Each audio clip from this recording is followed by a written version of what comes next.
10 টাকা আলি, 10 টাকা আলি লেবু, ধনিয়া পাতা 5 টাকা মুঠা। লেবু নিবেন স্যার? 10 টাকা আলি, ভালো, অনেক সুন্দর ঘেরান। কি ব্যাপার, আপনাকে এত চেনা চেনা লাগছে কেন? আপনি কি এলাকার নতুন ব্যবসায়ী? মানে এর আগে আপনাকে তো কখনো আমি দেখিনি। আরে হলোটা কি, আপনি আমাকে দেখে মুখটা ঢেকে রাখলেন? আপনি আমার সাথে কথা বলুন। আরে মুখ থেকে শাড়িটা সরান। আর আমার সাথে কথা না বললে তো আমি আপনার কাছে কোনো কিছু নেবো না। না স্যার, নেন স্যার। ও আচ্ছা, তাহলে আপনি, আরে আপনার এই অবস্থা কি করে? আপনি রাস্তাঘাটে এসব জিনিসপত্র বিক্রি করছেন? আরে আপনি না বড়লোক মানুষ, আপনার টাকা পয়সার কোনো কিছু অভাব নেই। আপনি যে রাস্তাঘাটে এসব বিক্রি করছেন, আপনার মান সম্মান কোনো কিছু চলে যাচ্ছে না? আসলে স্যার, এইসব বিক্রি করে আমার সংসার চলে। আপনি এসব কি বলছেন? আপনার এসব বিক্রি করে সংসার চালাতে হয় কেন?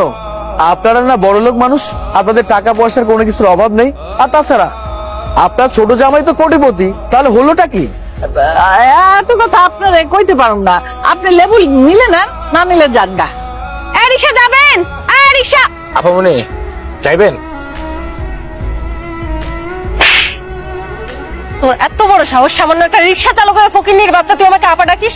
তোকে এত বড় সাহস কে দিয়েছে? মনি আপা, আপনি আপনি এখানে এই অবস্থায়? এই, কে তোর আপা? কোন সাহসে তুই আমাকে আপা বলে ডাকছিস? ছোট লোকের বাচ্চা, তোদের মতো ছোট লোকদের না এই একটাই স্বভাব, বড় লোক কোনো মানুষকে দেখলেই তোরা সম্পর্ক পাতানো শুরু করে দিস। বল, কোন সাহসে আমাকে আপা ডাকলি? কি রে, চুপ করে আছিস কেন? বল। মনি আপা, আপনি পাখির বড় বোন না? আপনি মনে হয় আমারে চিনতে পারেন নাই। আমি রাতুল, পাখির স্বামী। তুই রাতুল? আর এই পাখিটা আবার কে? আমি তো তোদের কাউকে চিনতে পারছি না। সমস্যা কি তোদের, আমাকে একটু বলবি? আচ্ছা, এ ওয়েট ওয়েট ওয়েট, আমি তোকে চিনতে পেরেছি। এই, তোর না অনেক টাকা পয়সা ছিল, টাকা পয়সার অনেক অহংকার ছিল, তুই না অনেক বড় লোক বাড়ির জামাই? তাহলে আজকে তোর এই অবস্থা কেন? আর এভাবে রাস্তায় রাস্তায় রিক্সা চালাচ্ছিস কেন? আপা, সবকিছু সময়ে করছে। টাকা পয়সা, বাড়ি গাড়ি, অহংকার, আমার যা কিছু আসছিল না, সবকিছু ওই উপর আল্লাহ আমার থেকে কায়রা নিছে।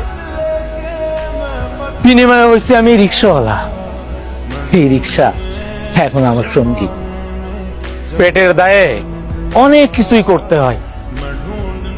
10-12 দিন পর পর খুঁটে গিয়ে আমার হাজিরা দিতে হয়। ও আচ্ছা, বুঝতে পেরেছি। তাহলে তুই পেটের দায়ে এসব করে বেড়াচ্ছিস। তোর মতো মানুষের সঙ্গে এটা হওয়াটাই স্বাভাবিক। বাবামণি, কিছু মনে না করলে আপনার একটা কথা কই। তোর মতো ছোট লোকের কথাই আবার কি মনে করব? তোদের মতো ছোট লোকের কথা না কখনো আমার গায়ে লাগে না। বল। বাবামণি, আপনার জুতোয় অনেক ময়লা পড়ে আছে, আমি পরিষ্কার কইরা দেই। ও তাই নাকি? কই, আমার জুতায় তো আমি কোনো ময়লা দেখছি না। বুঝতে পেরেছি, তুই আমার জুতা পরিষ্কার করে দিতে যাচ্ছিস এই জন্যই যাতে তুই কিছু টিপস পাস, তাই তো?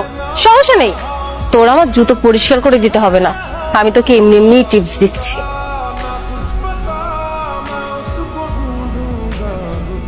নে। না বাবা, তার আর দরকার নেই, আমি বরং আসি। আরে এই ফকিন্নি নিয়ে যা, তোর কাজে লাগবে।